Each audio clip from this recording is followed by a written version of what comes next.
प्रिय भक्तों, आप सभी लोगों के लिए जय श्रीमन नारायण। प्रिय भक्तों, क्या आपको पता है कि भगवान शिवजी महाराज अपने गले में नागों की माला क्यों धारण करते हैं? यदि नहीं पता है तो आप सभी लोग ध्यानपूर्वक सुनिए।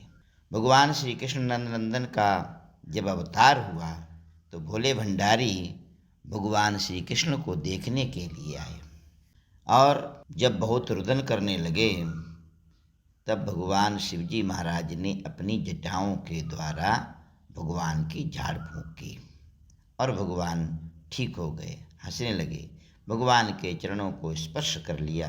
भगवान शिवजी ने अपनी जटाएं अपने मस्तक पर रख ली। धन्य है प्रभु, आपके चरण कमलों की रज मुझे आज प्राप्त हो गई। चरण कमल स्पर्श करने का सौभाग्य मिल गया, यह शिव धन्य हो गया। तब माता यशोदा जी ने कहा कि हे प्रभु, आप तो जा रहे हैं, लेकिन मेरे बच्चे को दोबारा फिर कभी नज़र लग जाएगी तो हम आपको कहाँ बुलाएंगे झाड़ फूँक करने के लिए, तो नज़र से कैसे बचा जा सकता है? भगवान शिव जी ने कहा, धन्य है प्रभु जी, एक सौभाग्य और आपने प्राप्त करवा दिया।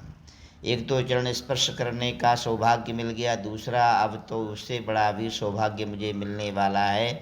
भगवान शिव जी ने कहा कि हे मातेश्वरी, भगवान अपने नंदनंदन के लिए, कृष्ण के लिए जब आप स्नान कराओगी तो स्नान के नीचे जो जल गिरेगा वहाँ पर मेरी मूर्ति स्थापित कर दीजिए, शिवलिंग स्थापित कर दीजिए।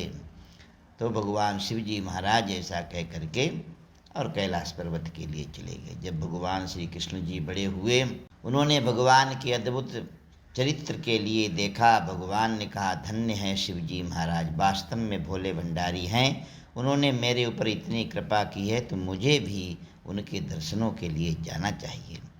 एक बार भगवान श्री कृष्ण जी कैलाश पर्वत पर गए और जाकर के उन्होंने कैलाश पर्वत पर चढ़ाई करनी शुरू की तो उनको क्या दिखाई दे रहा है? जर्रे जर्रे में, बट्टे बट्टे में, पत्थर पत्थर में, हरे कंकड़ में शिव ही शिव दिखाई दे रहा है। तब उन्होंने कहा कि बताइए, मैं परमात्मा शिव जी का कैसे अपकार कर सकता हूँ और भगवान शिव जी महाराज के ऊपर चरण रखूँ? ये अच्छा नहीं है। तब भगवान श्री कृष्ण नंदन ने बोले कि कौन सा ऐसा रूप धारण करूं जिनके चरण नहीं होते हैं, पैर नहीं होते हैं। ऐसे तो परमात्मा बिनु पग चले सुनई बिनु काना, कर बिनु कर्म करे विधि नाना। भगवान के तो जो है निरंकार जो रूप परमात्मा का है उसमें तो कुछ नहीं है, लेकिन आज कृष्ण बनकर गए हैं। तो भगवान श्री कृष्ण ने ध्यान लगाया तो देखा कि सर्प के पैर नहीं होते हैं।